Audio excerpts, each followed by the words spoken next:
The Samsung Galaxy S21 is set to impress with the new custom AMD Radeon GPU, with the GPU besting the current industry-leading option. I am Keno and this is Encore Tech. Be sure to subscribe and hit the bell icon so you don't miss any future video. Last year, Samsung and AMD made a partnership that allowed Samsung to use AMD Radeon architecture in its custom GPU. But AMD said the GPU won't be ready until 2021, and that's next year when Samsung is gonna release the S21. Now, this move benefits both companies because AMD makes some of the best graphics processors, and Samsung being able to use their Radeon architecture would mean significant gains in the performance of their flagship devices, while AMD benefits by being in the mobile industry, a place where it has had no presence since it sold the Adreno department to Qualcomm. Yes, AMD once owned the Adreno GPU that Qualcomm uses on its Snapdragon processors, so this partnership with Samsung is quite important for both companies. Now, according to some new information, the GPU is still on course to be used on the Galaxy S21, and AMD is in the process of optimizing the GPU, which will be integrated in the 5nm Exynos 1000. According to reports, the GPU has been benchmarked, and it beats the Adreno 650 found in the Snapdragon 865 by 13% in the Manhattan 3.1 test, and in another test, the Aztec Normal and Aztec High. It beat the Adreno 650 by a factor of 3. That means it got 3 times the score of the Adreno 650.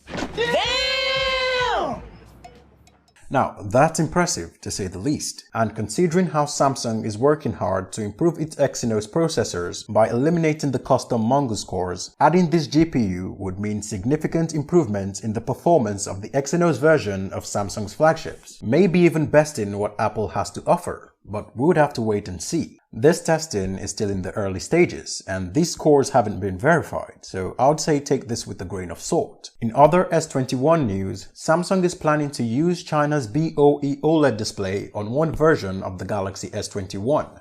Why?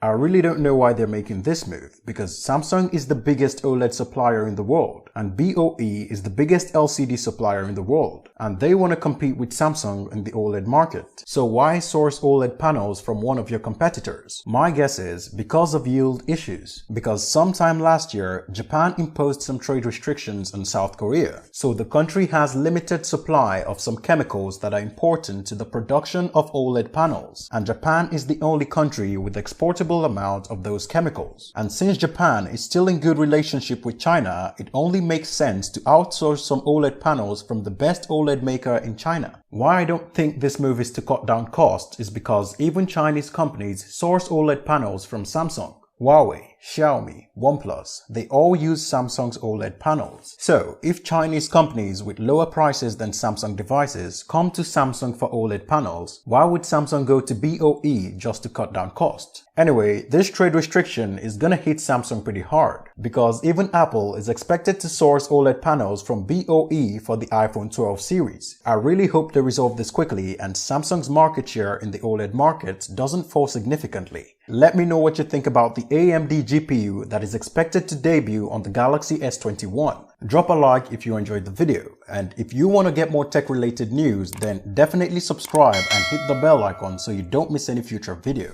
Thanks for watching guys, see you in the next one.